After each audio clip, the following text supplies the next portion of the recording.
नमस्कार, आपका स्वागत है NBC 24 लाइव में। मेरा नाम है शेख आरिफ। हम खड़े हैं RDA ऑफिस में।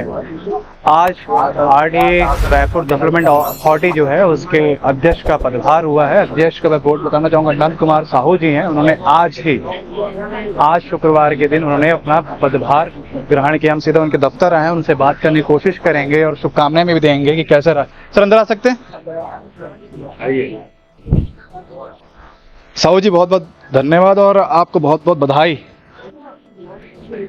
क्या बोलना चाहेंगे, इतनी बड़ी जो पद मिला आपको, इसका उम्मीद था आपको?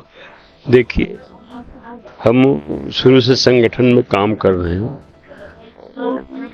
हम लोग अपने अपने क्षेत्र में काम करते हैं। भारतीय जनता पार्टी के हर कार्यकर्ता अपने अपने क्षेत्र में काम करते हैं और जो काम करते हैं उसका ऊपर वालों को खबर होती है, कौन क्या कर रहा है, कौन नहीं कर रहा है और पार्टी के लिए कितना काम कर रहा है। तो पार्टी संगठन ने तय किया और पार्टी संगठन जो जिम्मेदारी हमको दिया है उस जिम्मेदारी को हम सिरोधार्य करते हैं और उस जिम्मेदारी पे हम खरा उतरने का प्रयास करेंगे। सवाल ये भी है, आपको जो पद मिला है रायपुर डेवलपमेंट अथॉरिटी का, मैं कंटिन्यू बीच में जब आप पदभार ग्रहण नहीं हुआ था, मतलब नियुक्ति भी नहीं हुई थी, मैं लगातार उस क्षेत्र में जाके दौरा किया, रिपोर्टिंग किया। काफ़ी समस्या है, जैसा कि गंदगी बहुत बड़ा वजह है, वहाँ पर सफाई नहीं होता। फिर मैं उस रिपोर्टिंग के बाद मैं यहाँ के अधिकारियों से भी मिला।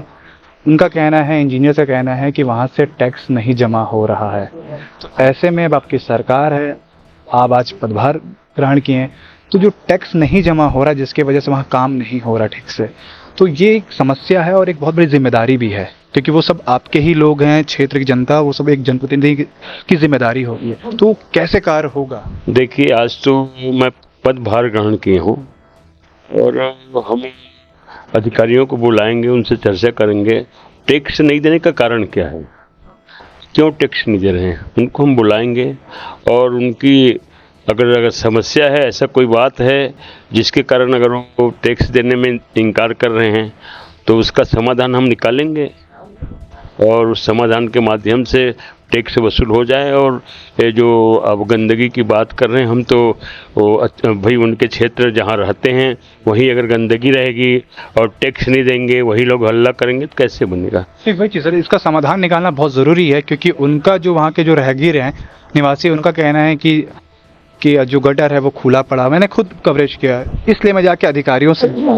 अब इंजीनियर्स का भी ये कहना है कि सर वहाँ से टैक्स वो लोग पे नहीं कर रहे हैं, तो और हमारा लॉस में चल रहा है आईडी, ऐसे में हम काम कैसे करेंगे? तो इसलिए मैंने सवाल ये हो जाता है कि ये आप जनप्रतिनिधि हैं, सरकार ने आपको नियुक्त किया है, ऐसे में काम करना बहुत ज़्यादा मुश्किल हो जाता है कि आपको जनता को भी नाखुश नहीं कर सकते और बजट जो RDA का है उसको भी आपको सही तौर पर लाना है। देखिए, अभी मेरे को यहाँ क्या बजट है इसके बारे में तभी तक के मेरे कोई जानकारी नहीं है और सफाई व्यवस्था को तो मेरे को दुरुस्त करना ही पड़ेगा। जब मैं इस स्थान में बैठ गया हूँ, सफाई व्यवस्था दुरुस्त करूँगा और प्रयास ये रहेगा।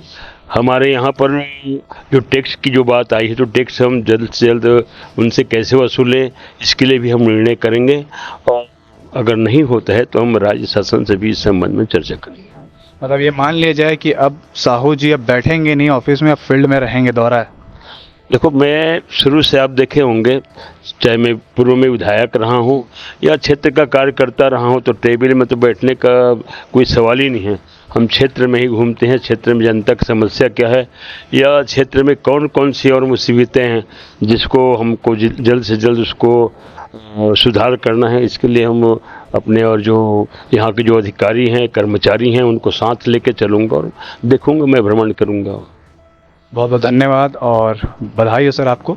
हमारे साथ ये नंद कुमार साहू जी हैं, RDA के नवनिर्वाचित अध्यक्ष हैं। इनका साफ तौर पे कहना है कि जो वहाँ पर जो टैक्स पे नहीं हो रहा है उसके संदर्भ में ये बात करेंगे अधिकारियों से मिला के, और जो बजट है, जो नुकसान में, जो लॉस में जो जा रहा है RDA, उसके संदर्भ में भी ये बात करेंगे। अब ये आने वाला दिन बताएगा कि RDA जिस जगह पे जो लोग रहते हैं वहाँ जितनी प्रॉब्लम है, परेशानी है, उसको निजात कैसे दिला पाएंगे। धन्यवाद। NBC 24 के साथ मैं शेख आरिफ, कैमरा पर्सन मोहसिन के साथ।